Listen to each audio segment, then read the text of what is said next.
Opa, deu um negócio aqui.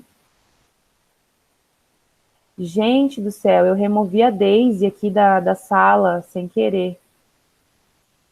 Não sei por quê. Na hora que eu comecei a gravar para poder passar a parte teórica, a Daisy caiu da reunião. Alguém tem o contato da Daisy para avisar ela que talvez ela tenha que entrar pelo usuário da minha Uno, ou ela tenha que desligar a câmera dela, não sei se é porque ela não autorizou o uso da imagem dela para gravar.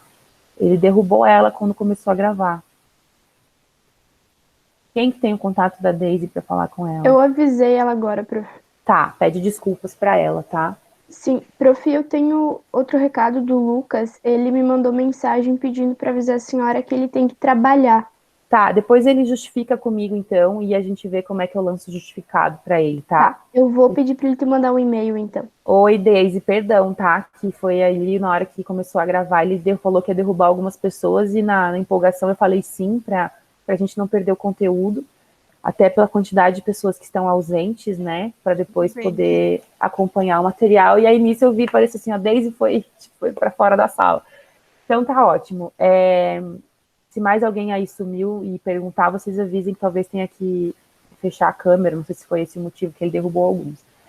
Então, eu vou colocar aqui, eu vou compartilhar com vocês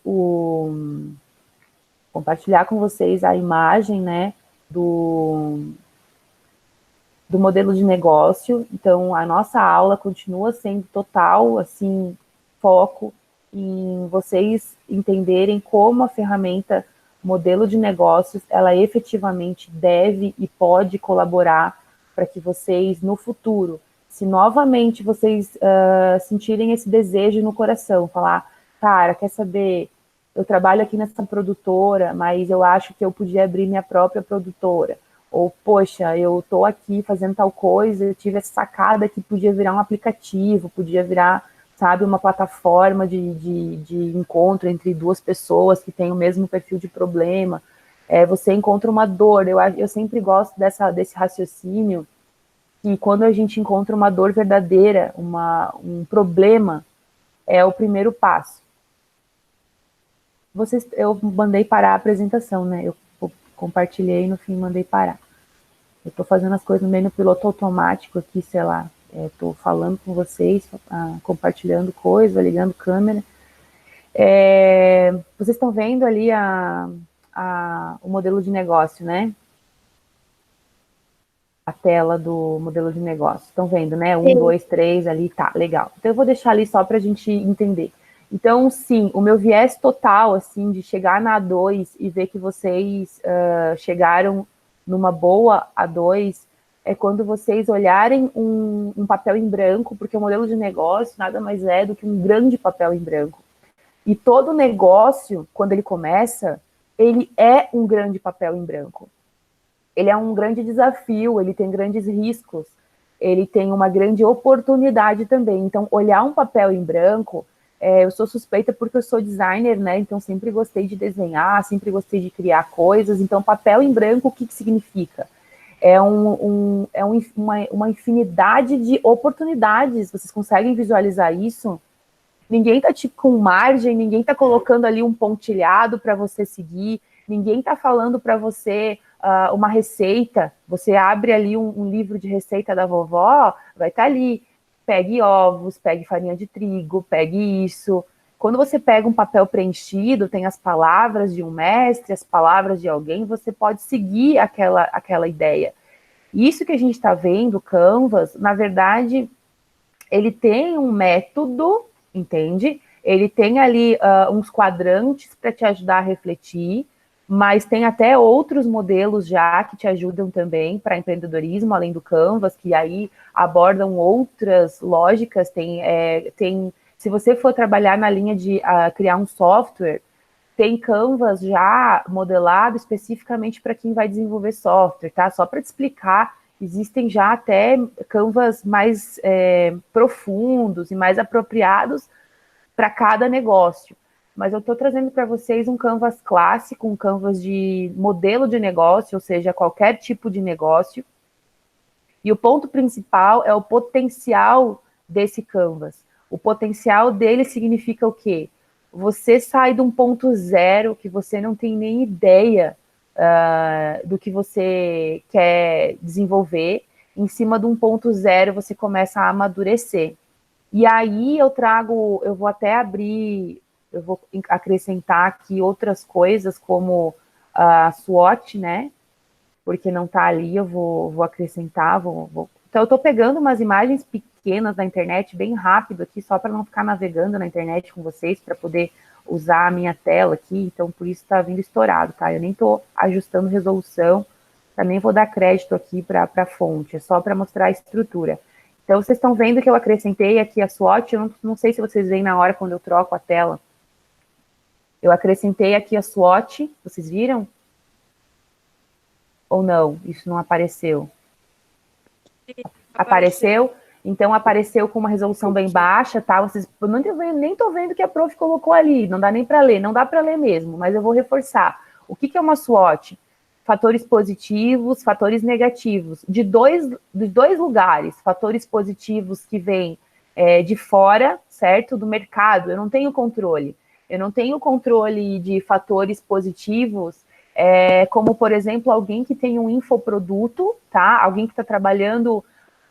tem um outro grupo de sexta-feira que está trabalhando uma plataforma que trabalha a ansiedade.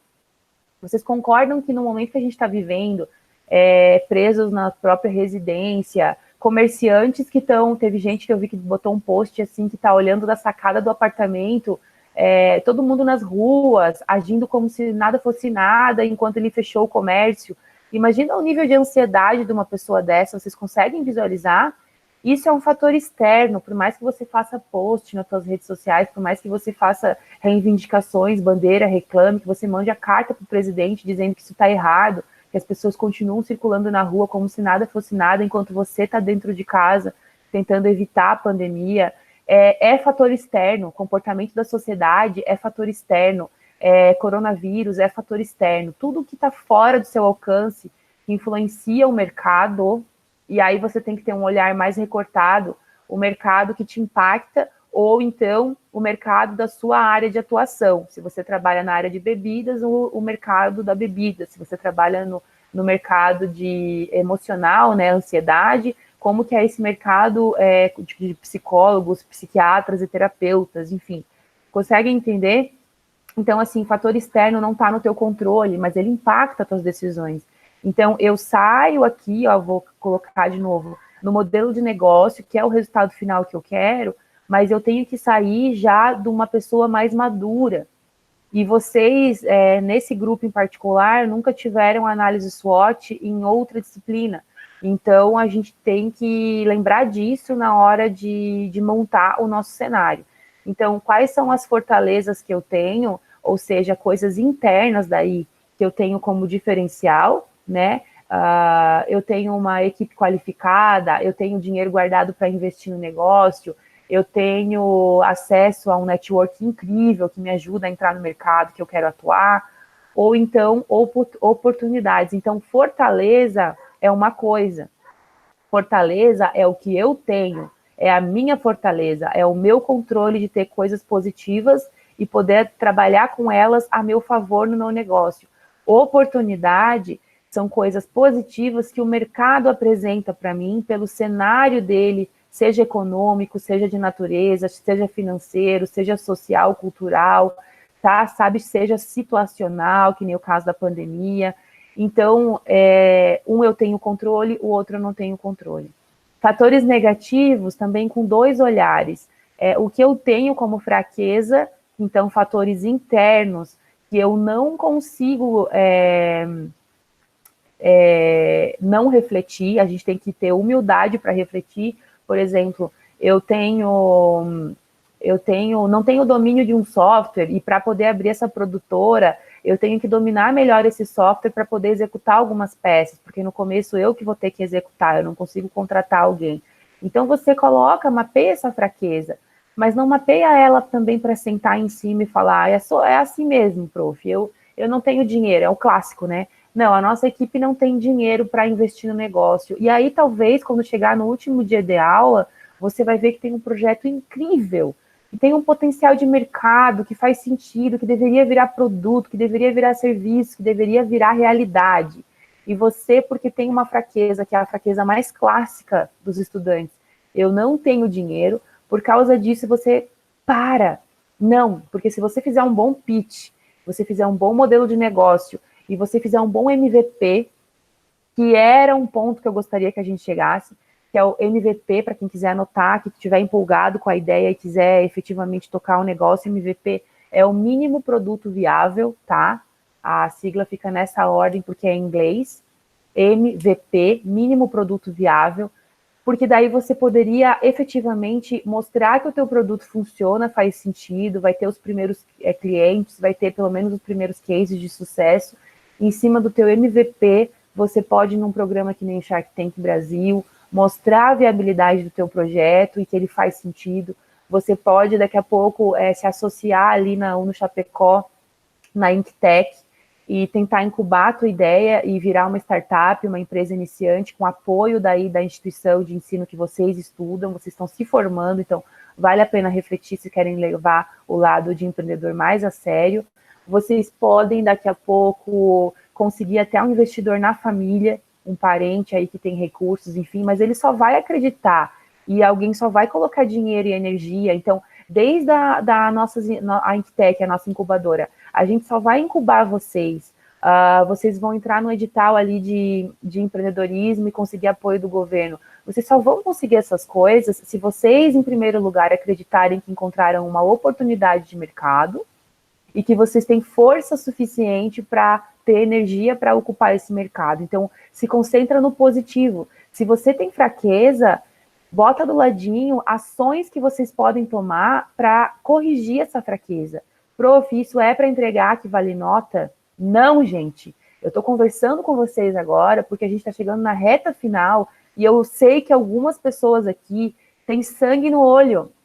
E a gente brinca, tem faca no dente. São pessoas que vão com agressividade agora para o mercado, que viram que estão com ouro na mão, falta só coragem, falta só atitude, falta só um pouco mais de noção de como é que eu saio das minhas fraquezas, do meu mimimi, de não tenho dinheiro, mas não tenho experiência, mas não tenho isso, e começa a jogar correção disso. Então, se você tem já mapeado pontos fracos e você gostou da tua ideia, você poderia, na hora do pitch, não falar das tuas fraquezas. Não me interessa ter foco nas tuas fraquezas.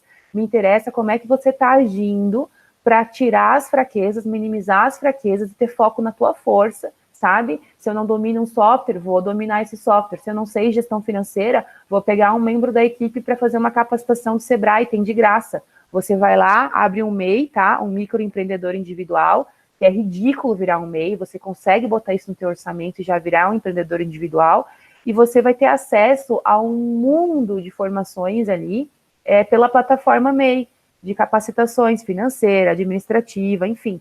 Então, isso que eu quero dizer, vocês sim têm que fazer uma análise SWOT, a maioria trabalhou no mínimo. E a prof me pediu 3, então eu trabalhei pelo mínimo e fiz 3.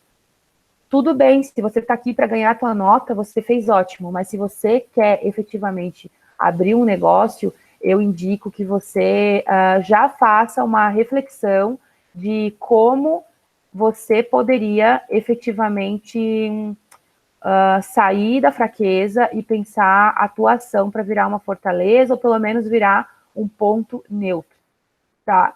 Então a prof está dando uma aula aqui como ela daria para realmente alguém que quer virar empresário, tá? Não estou fazendo uma aula para aluno agora. Essa aula é uma aula de sábado. Eu já acho que até por ser uma aula de sábado, é uma aula que só os mais engajados acabam dando um jeito de estar aqui. Eu sei que tem gente que tem N motivos para não estar, ou que trabalha, ou que teve situações familiares, enfim. Mas eu estou querendo dar uma aula diferenciada.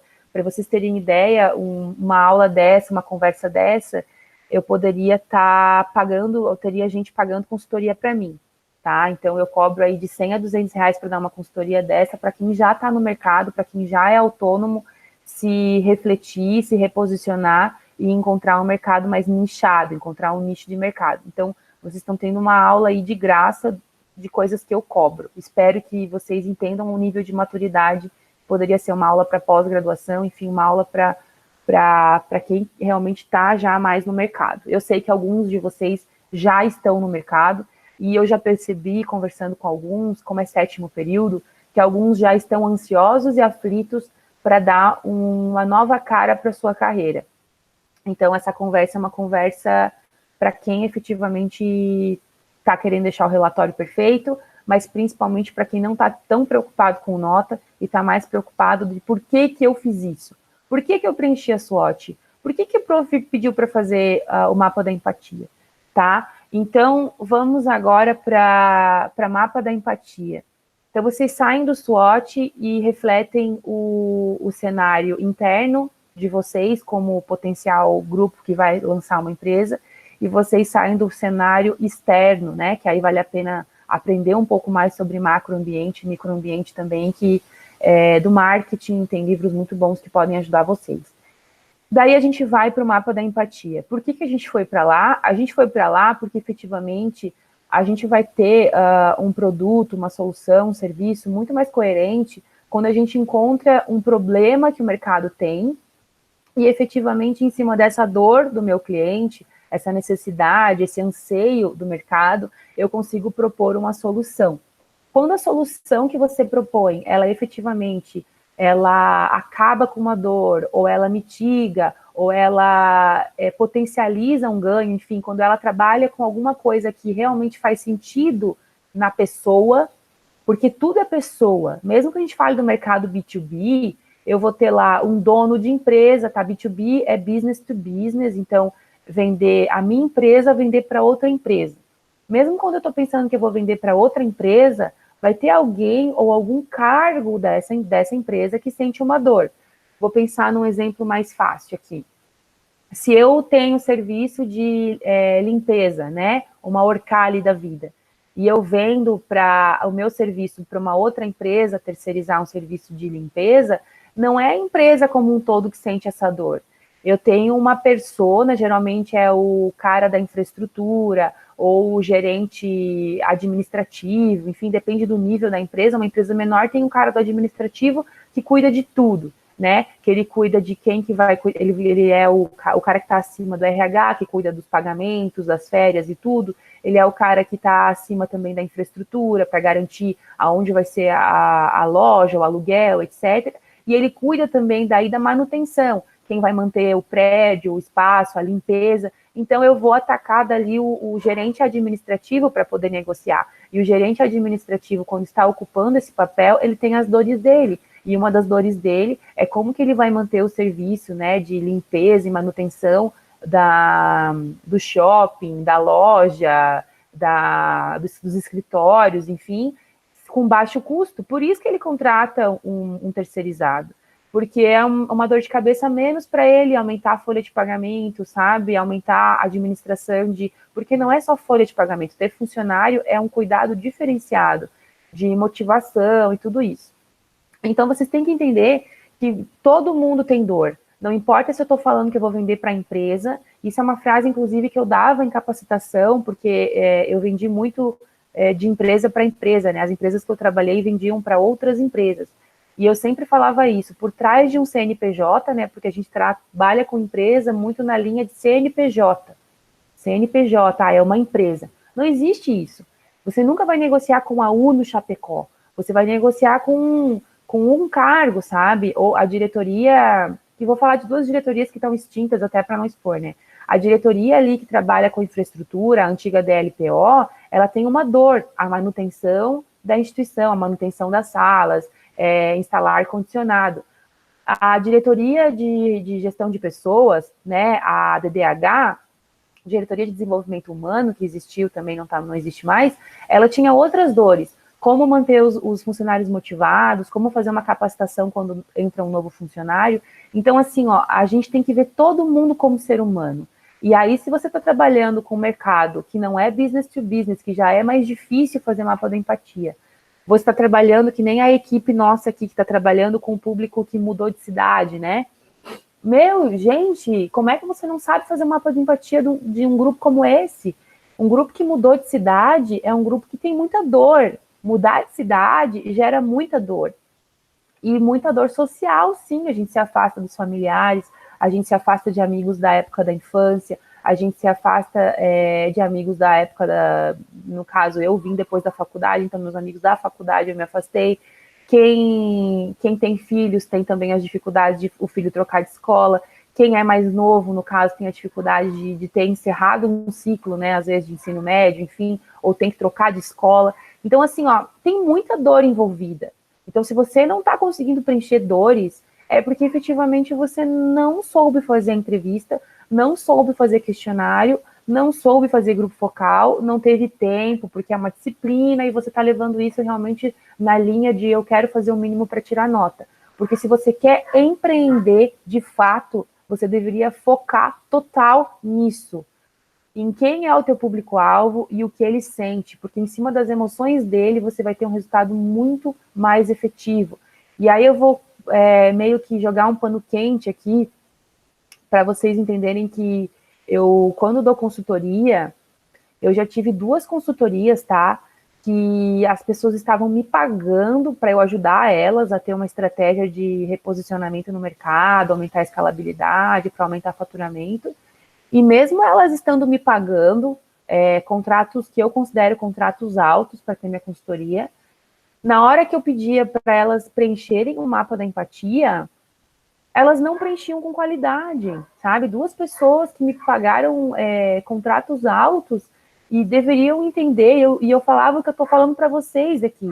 Eu não estou te pedindo para preencher isso, para ganhar tempo na minha consultoria, ou para ser mais uma etapa, para parecer que eu sou uma boa consultora, não. Muito pelo contrário, porque quando eu faço isso para os meus clientes, no caso a Uno Chapecó atualmente, a Uno Chapecó é minha cliente porque eu dou assessoria para a Uno Chapecó. Então, eu sou responsável por preencher isso na Uno Chapecó. E isso aqui, para mim, é o meu foco total. Muito mais do que fazer uma boa SWOT, eu faço uma SWOT, mas eu faço um excelente mapa da empatia. Eu coloco os segmentos de mercados todos numa sala ali, vamos supor, a gente está discutindo ali os produtos EAD, né? Agora, onde Chapecó tem graduação EAD também. A gente coloca todos os alunos numa sala, os alunos que fazem EAD, e a gente conversa, e vai até o talo de discussão, assim, eu converso, porque eu quero efetivamente entender qual é a dor deles. E nessa hora, o segredo é eu deixar de ser, o pessoal chama professor que nem eu de palestrinha, né, que fala pra caramba. Eu tenho que ficar quieta nessa hora.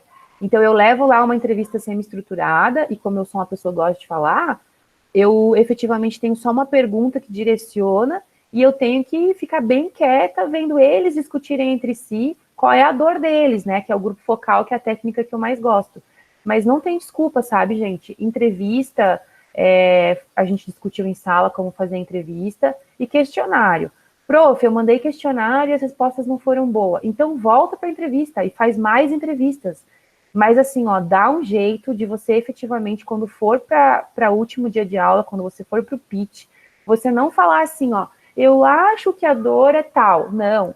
A gente mapeou e a dor do nosso público-alvo é essa. Se você não sabe ainda qual é a dor principal, então você nem deveria avançar para efetivamente vir para essa fase. Então, essa fase aqui, todo mundo deveria efetivamente saber já qual é a sua oferta de valor, qual é o seu segmento de mercado, e tanto a oferta de valor, ela trabalha em cima da consciência da dor. Eu vou só encostar aqui que as cachorras estão latindo, eu acho que dá para ouvir, tá? Só um minutinho.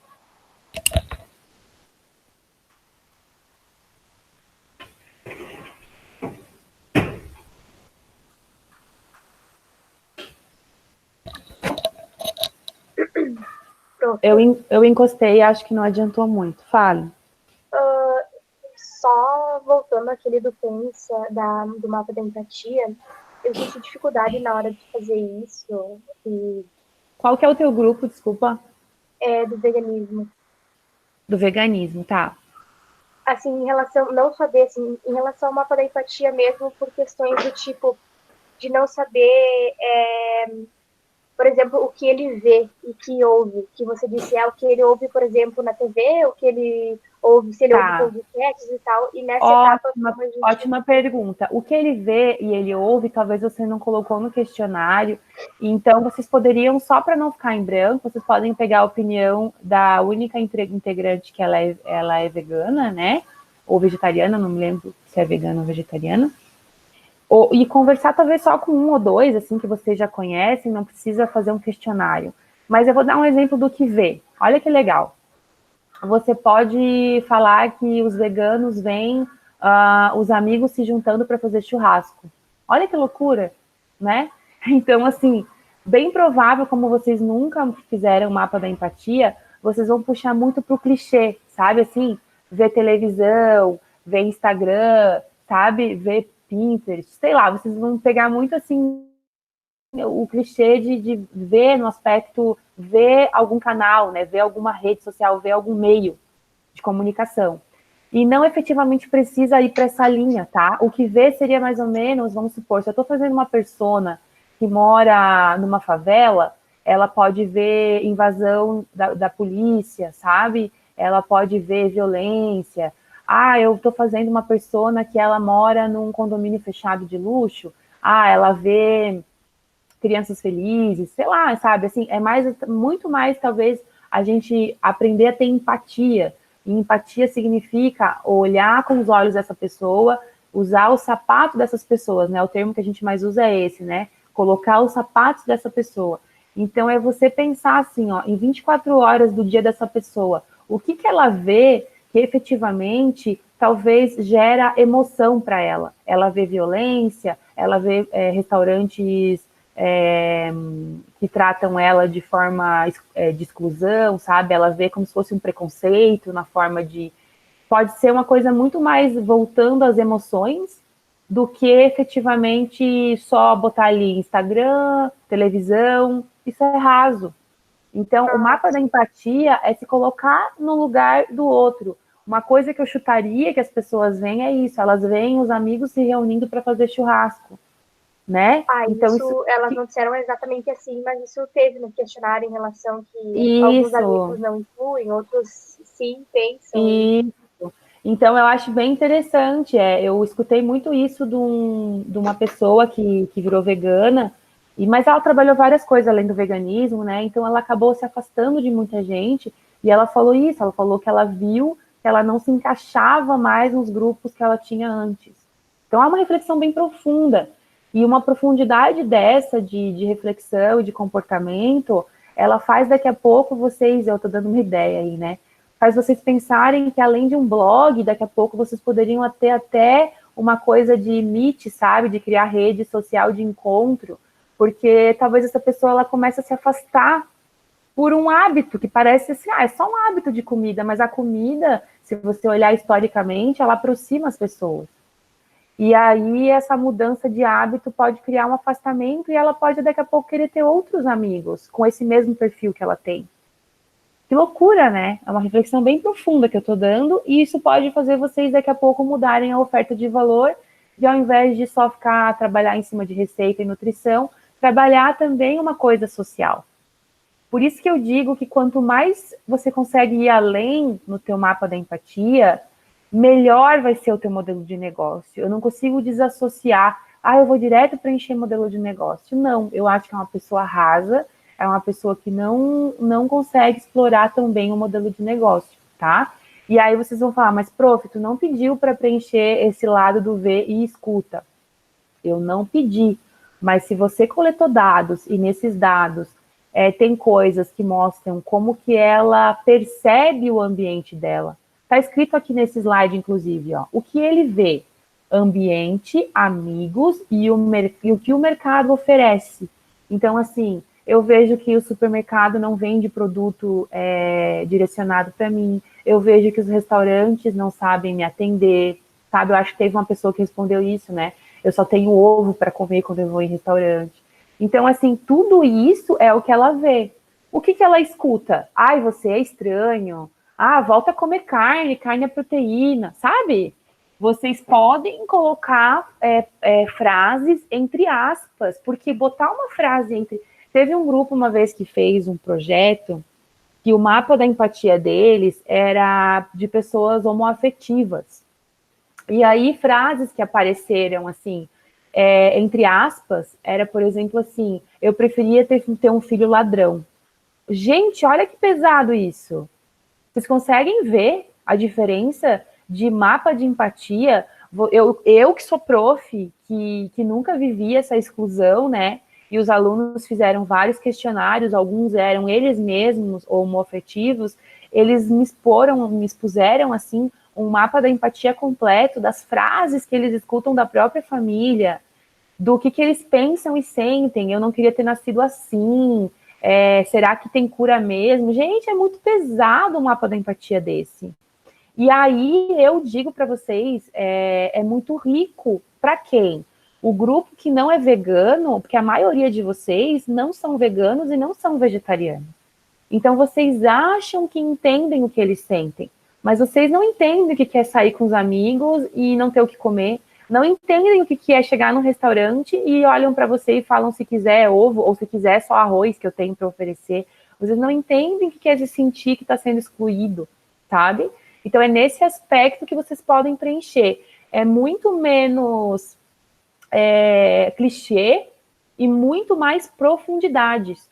Profundidade mesmo, colocar os olhos da pessoa e o que elas enxergam, colocar os ouvidos da pessoa e o que elas escutam no dia a dia, que fazem delas se sentirem veganas, que fazem elas sentir como é que a sociedade encara um vegano hoje no Brasil e em Chapecó em particular. Então ali, ó, o que ele escuta, o que os amigos dizem, o que o chefe fala, o que os influenciadores, né, em geral falam, o que a família fala para ele, entende? Tudo isso que a pessoa escuta é o universo dela. Então, vocês têm que pensar se tem como preencher. Se não tiver como preencher, vocês podem deixar em branco ou então, talvez, entrevistar novamente 2 ou 3 para chegar num consenso. Lembrando que o mapa da empatia é só o resultado de um coletivo. Então, por exemplo, assim, a questão do homoafetivo, né? Alguns alunos falaram uma coisa muito pesada e que eles, quando estavam lá na pré-adolescência, tinham vontade até de se matar, tá? Foi muito pesado. Mas aí, na entrevista como um todo, a gente não tinha isso, assim, como uma unanimidade. Tinha um grupo que a pressão era tão grande da família que se sentia anormal, enfim, e não aguentou a pressão e pensava nisso. E teve um grupo que não, que pensava que tinha que sair de casa, que pensava que tinha que achar a saída. Então, eu não posso juntar esses dois, eu não posso forçar, entendeu? Se você perceber que existem 2 grupos de veganos ou 2 grupos de vegetarianos, ou que nem no caso ali, 2 grupos de pessoas que encaram a sua homossexualidade de formas diferentes, então você cria 2 personas. Não é porque você é homoafetivo que você tem só uma persona, você pode ter 2. A pessoa que talvez tenha uma tendência maior assim a querer se encaixar na pressão da sociedade e por isso sofre muito, e a pessoa que encara isso e briga com a sociedade e talvez tenha outra forma de pensar, outra forma de falar e outro tipo de dor, entende? Então a gente tem que entender que não vai ser todo mundo a mesma persona. Isso exigiria muito mais tempo de aula, é uma disciplina de 2 créditos. Então eu vou entender se houver falhas, mas eu gosto dessa aula, é uma aula gravada mesmo, porque eu quero que vocês depois continuem com esse link gravado, para se vocês forem abrir negócio, vocês vão poder reescutar isso, refazer e refletir para poder efetivamente abrir um negócio, tá? Eu não posso também aqui ser só uma prof acadêmica e por questão de tempo encurtar, sendo que eu vejo muito potencial de muita gente de empreender. O do veganismo, por sinal, é um que eu acredito muito, e a maioria dos projetos eu acredito muito. Alguns eu vejo que não estão bons, porque efetivamente as pessoas que estão à frente desses projetos não estão acreditando o suficiente para pensar que isso pode virar um negócio.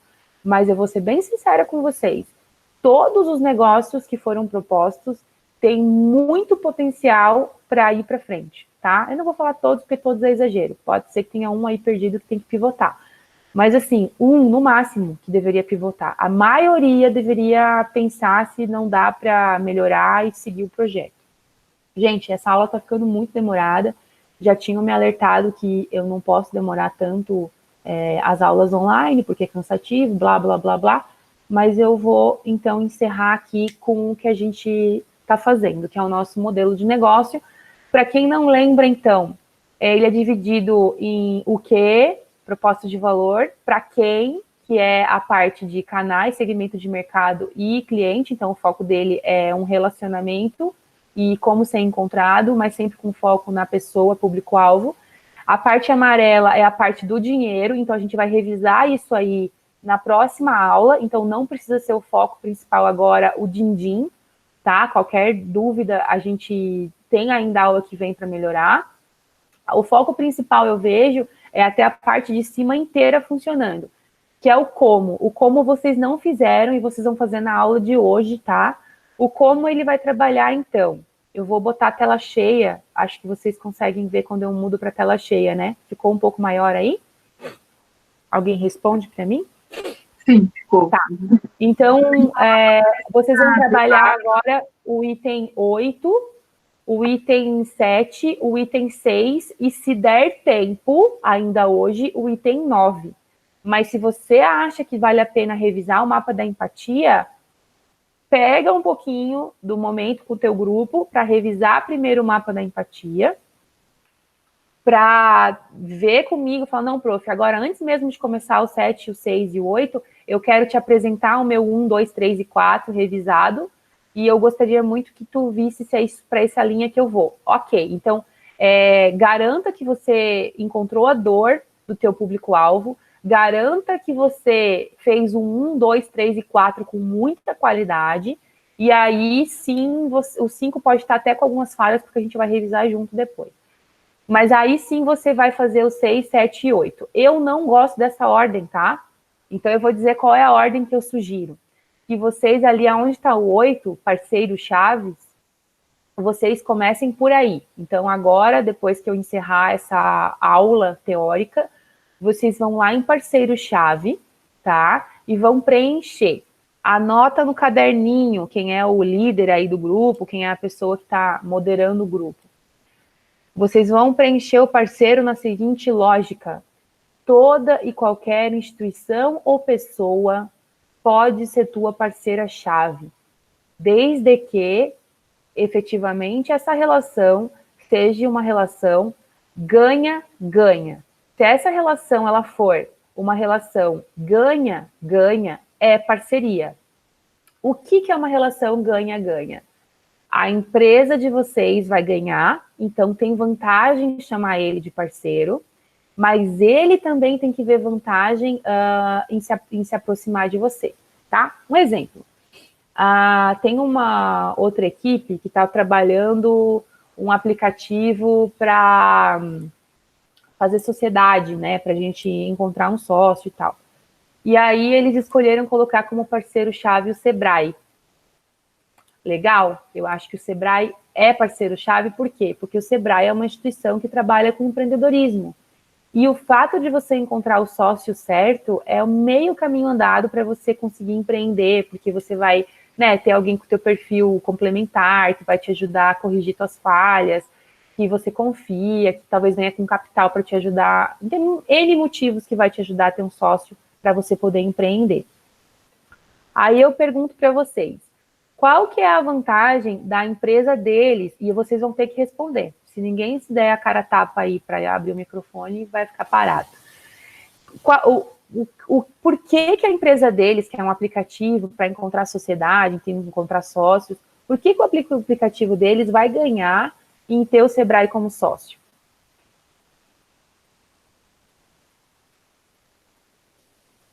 Vai ficar parado e a aula vai demorar para acabar, né?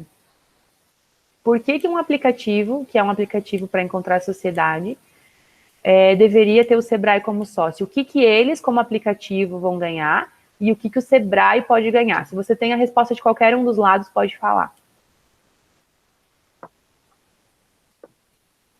Eu acho que a equipe do aplicativo vai ganhar muita confiança por ter uma empresa bem estruturada e muito conhecida no mercado. Do outro lado, porém do outro lado, né? Ganha-ganha, os dois lados têm que ganhar. Eu não vejo eu vejo o Sebrae ganhando novos clientes. É o Jonathan que está falando? Eu não estou vendo Isso. reconhecer a voz. O Jonathan está numa linha bacana. Então, eu acho muito legal essa linha do ganha de vocês. Vocês são uma empresa nova, uma empresa que não tem assim visibilidade ainda, né? Uma marca em construção, em nascimento. Então, quando a gente encontra alguém que já é referência do nosso segmento, que nem eles, querem trabalhar no mercado de empreendedorismo, né? Porque só vai procurar sócio quem quer empreender, não é para achar namorado isso. O Sebrae é uma marca forte consolidada, então, com certeza, ele já tem esse ganho. Só do Sebrae aceitar aparecer lá no site deles, no aplicativo, enfim, como um parceiro oficial, o aplicativo já ganhou. Não precisaria mais nada, concorda? Perfeito. E o Sebrae pode ganhar que eles podem oferecer, falar que todo mundo que for usuário do aplicativo, eles vão indicar para os cursos do Sebrae. O Sebrae ganha daí mais usuário. Olha que bacana o raciocínio do Jonathan. E não foi nem sequer o raciocínio deles, olha só. Mas também é um ganha-ganha. Eles pensaram mais na lógica do Sebrae acabar dando clientes para ele. Então é um caminho contrário quase, né? Eles são muito novos, não têm visibilidade, então o Sebrae indicaria o aplicativo deles para aquelas pessoas que comentam que não estão com dificuldade de encontrar a sociedade. E eles, em contrapartida, eles não tinham nada para oferecer. Como eles estavam na lógica de conseguir clientes pelo Sebrae, eles falaram assim, prof, mas eu não sei agora como que o Sebrae vai ganhar comigo. Daí eu falei, gente, a gente tem que ter cara de pau nessas horas. O que vai ser o nicho de vocês? Sociedade, certo? Então, vocês podem, sim, se capacitar, fazer curso, se qualificar para discutir como encontrar um sócio ideal, né? E montar uma palestra, montar um workshop, montar um produto, né? De sociedade, enfim, como ter uma boa sociedade, ou 5 motivos que as sociedades se desfazem, enfim. Eles podem criar, então, conteúdos na linha foco deles, do nicho deles, e aí lá em canais eles refizeram. Ao invés de eles terem só Instagram, não sei o que, bababá, que já era a estratégia deles, eles acrescentaram, então, palestras no Sebrae, aqui de Chapecó. E aí eles vão vir oferecendo algo de graça para o Sebrae, e em troca o Sebrae abre as portas para eles para divulgar o aplicativo deles. Viu que loucura? Então é só uma questão assim de estratégia. A do Jonathan está totalmente correta. E só que eles vinham com outro olhar, então eu ajudei eles a pensar uma outra estratégia. Pode falar. Até para ganhar confiança, né? Você no Sebrae do teu lado, você aproxima o cliente, tu acaba linkando, acaba amarrando o negócio. Exatamente. A tua marca é a X da Silva. Meu Deus, quem são os X da Silva? Eu nunca ouvi falar. Agora, assim, X da Silva. Patrocinado, parceiro, apoio oficial Sebrae. Ah, X da Silva é do Sebrae. Sebrae eu conheço. Exatamente isso. Então, a gente tem a parceria, que é a parceria do vínculo pela importância de marca do mercado. A gente tem parceria, que é para ele nos ajudar a abrir portas, assim, ele já tem cliente, já tem contato, então ele nos ajuda a entrar no mercado. Então, essas pessoas, elas são canais, tá? Então, prof, mas aí eu não deveria colocar eles em canais? Sim, você coloca eles em canais, mas ali que nem o caso, ó, parceiro, tá escrito Sebrae, nessa outra equipe, né? Canais, eles escreveram o quê? Palestras no Sebrae. Então, o Sebrae é parceiro deles, só que efetivamente eles entram no Sebrae oferecendo palestras. Então, esse é o canal deles. Eles não estão no site oficial do Sebrae, sabe? Então, eu vou ajudar vocês, tá? Eu ainda estou aí com vocês em 2 aulas para a gente ir corrigindo. Mas aí, então, são muitas frentes para você escolher os seus parceiros. Pode ser por peso de marca, pode ser para ele te ajudar a ser um canal de divulgação, pode ser porque ele é um influenciador, pode ser que também é canal, né? Pode ser porque ele vai te ajudar com relacionamento. Teve um outro grupo que trabalha, eles entregam brindes, né? Porque é um serviço que tem tudo a ver, assim, entregar brindes no final do evento e tal.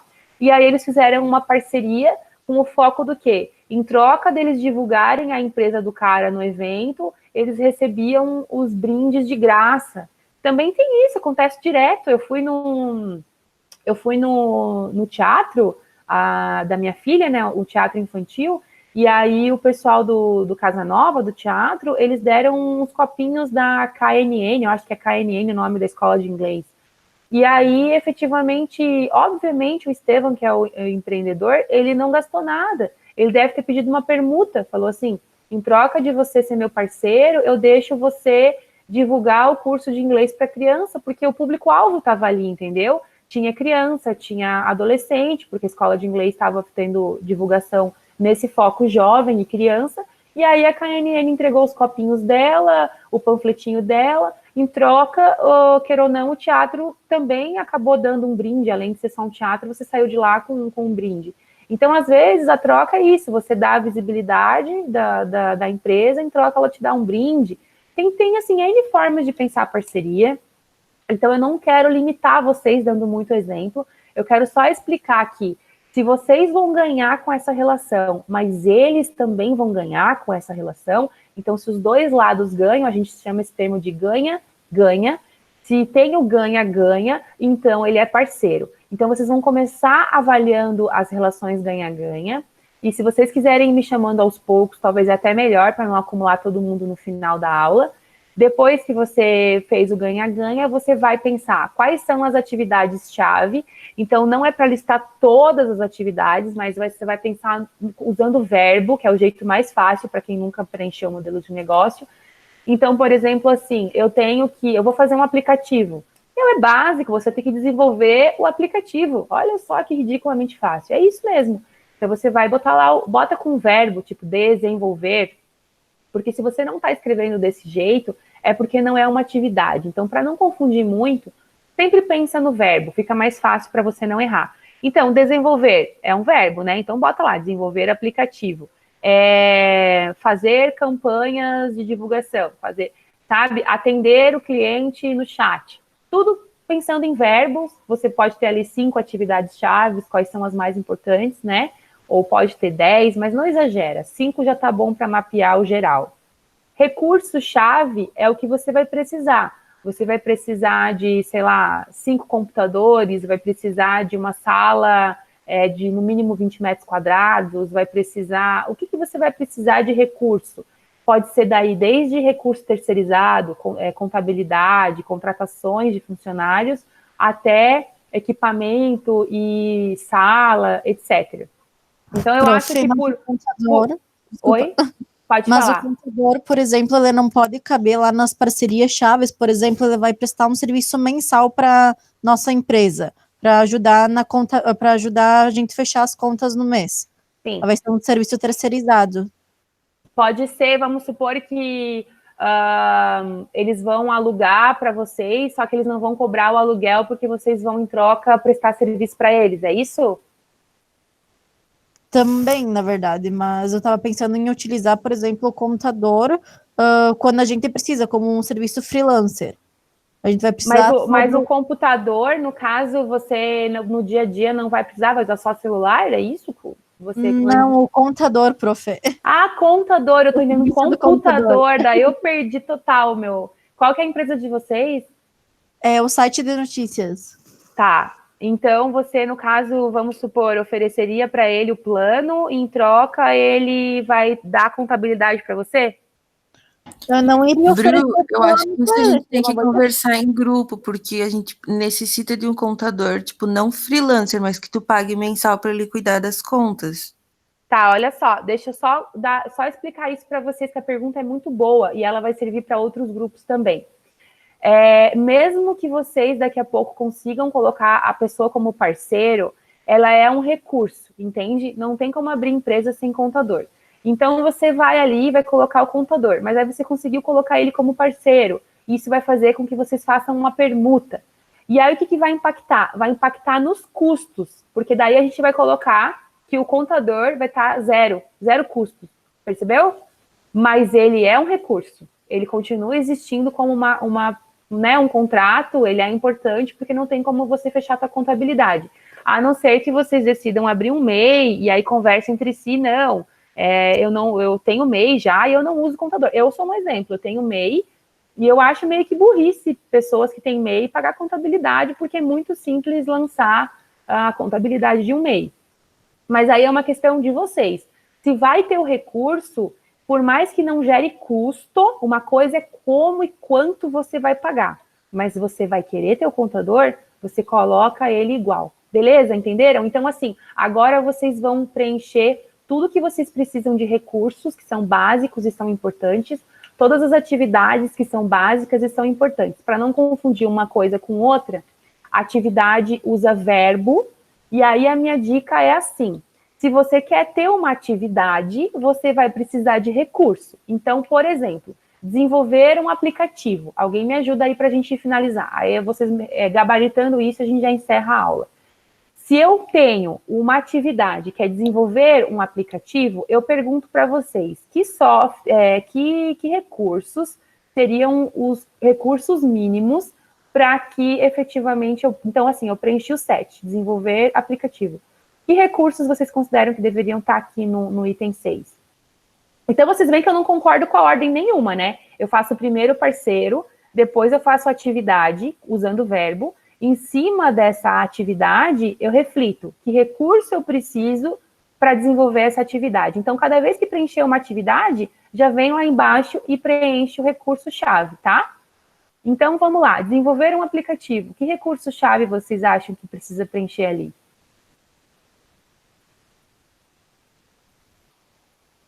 Uma boa internet seria? Eu não entendo do assunto. Tá? Ótimo, ótimo. Olha só, o Jonathan pegou, então assim, eu quero desenvolver um aplicativo. O cara vai ficar desenvolvendo um aplicativo, mesmo que seja home office, né? Talvez eu não preciso de um escritório. Então eu não preciso colocar ali que eu preciso do recurso de um aluguel, de uma sala. Mas mesmo que ele esteja em casa, ele vai ter que testar, né? Como é que tá isso aí online e tal. Então, sim, precisa de um plano de internet. Ótimo. Então, já pegamos uma coisa que seria um recurso básico para dar certo, isso aí. O que mais que vocês acham que pode ser? O Jonathan já gabaritou um, se a gente chegar em mais 2, eu agradeço e a gente finaliza a gravação, deixo isso aí para quem faltou, e vocês vão lá fazer daí nas salas de vocês o trabalho. O que mais, então, gente? Só uma internet já é suficiente para desenvolver um aplicativo? Então, os recursos, eles são materiais, os recursos podem ser humanos também. O quê? Fala. Quem falou? Mirelle? Mirelle. Talvez, sei lá, um curso online sobre como se cria um aplicativo. Se você quiser trabalhar com a tua equipe, então, perfeito. Eu posso, daqui a pouco... inclusive, tem software que desenvolve aplicativo, né? Para você fazer uma versão, talvez, inicial, você poderia contratar ou o curso, se capacitar, ou então você poderia...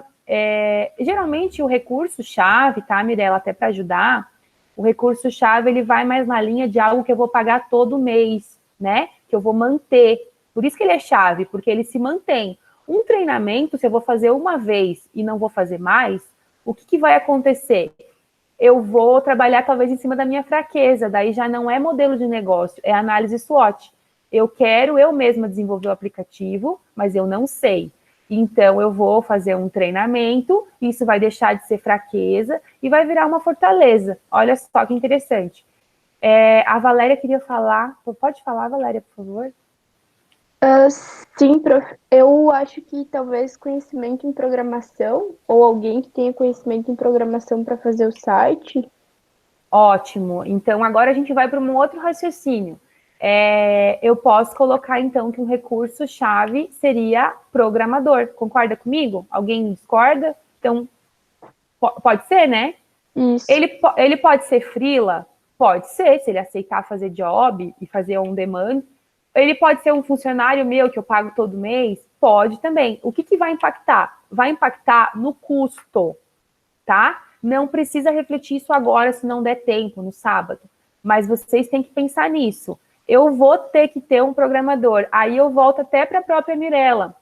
Mirella, vamos supor que você faz o treinamento de programação e você, dali em diante, descobriu que nem deveria ter feito a faculdade que faz, vai trancar, vai fazer programa, vai fazer depois ciências da computação, porque adorou, e você quer virar uma programadora. Independente se é alguém da equipe que se capacitou e virou programador, ou é alguém externo, o recurso em si é o quê? É o programador, é alguém com competência para ser o programador da equipe. Conseguem visualizar o que eu estou falando? Então, o recurso é programador. É esse cargo que é o recurso, não é assim funcionário, é programador, é alguém com esse perfil. Porque só se eu tiver um programador, eu consigo desenvolver um aplicativo. Se vocês não têm um programador, vocês poderiam daqui a pouco, então, falar que vocês vão contratar um serviço de aplicativo online. Tem umas pessoas que desenvolveram já, tá? Tipo umas plataformas que você mesmo sem ser programador, você consegue criar um aplicativo numa versão mais simples. Daí você vai fazer o quê? Você vai contratar o serviço de aplicativo online. E aí você não precisa mais do programador, porque efetivamente você vai querer, você mesmo sendo leigo, você vai querer usar esse serviço que é um pagamento mensal. Então você tem que ter acesso à internet, tem que ter ou o programador ou o serviço, né, de programação já desenvolvido, uma plataforma pronta. Mas você vai ter que ter também, agora gabaritando para finalizar a aula, vai ter que ter computador, vai ter que ter, talvez, isso que eu falei, algum pagamento de algum software. Se você tem um programador, esse programador ele pode usar, às vezes, uma linguagem que é uma linguagem open source, então não precisa pagar software, né? Daí tudo bem, então não precisa de nenhum recurso pago ali. Mas mesmo assim, valeria a pena vocês já refletirem qual é a linguagem e colocar ali. Eu estou chutando, eu não manjo de programação, tá? Vai ser C++, sei lá, PHP, vai ser JavaScript. Não sei, não tenho nem ideia. Alguns, Delphi, vou pegar Delphi porque eu acho que Delphi é pago. Alguns plataforma fechada, então a gente teria que pagar também o software para poder deixar o nosso programador trabalhar. E outras são plataformas abertas, então não precisa pagar nada para poder desenvolver. Ou então vocês analisam os dois. Pagar um programador e ainda por cima pagar o software do cara. Não, eu vou trocar de programador, encontrar alguém que domina um open source. Ou não, falar, não, já que a gente está só começando, vamos começar o aplicativo numa plataforma mais básica e pagar um serviço mensal para usar uma plataforma de aplicativo. Ou não, vocês podem mudar de ideia e falar assim, prof, agora que a gente viu a complexidade que é para ser um aplicativo, a gente está achando mesmo que vai lançar um site, sabe? Não precisa ser um aplicativo. A gente colocou ali porque estava empolgado, mas a gente viu que não precisa. Por isso que a gente fala em visão sistêmica. Por isso que a gente não pode mais manter essa coisa Word, textão, e a gente tem que ter também a versão que é o Canvas, o quadro, porque daí quando a gente coloca uma informação aqui, começa a ficar muito pesado, muito funcionário, muito custo, muito difícil. E aí a gente repensa, talvez, se não dava para ser uma coisa mais simples a estratégia de produto e lançamento. Tá bom? É complicado inicialmente, é só fazendo que a gente destrava tudo isso.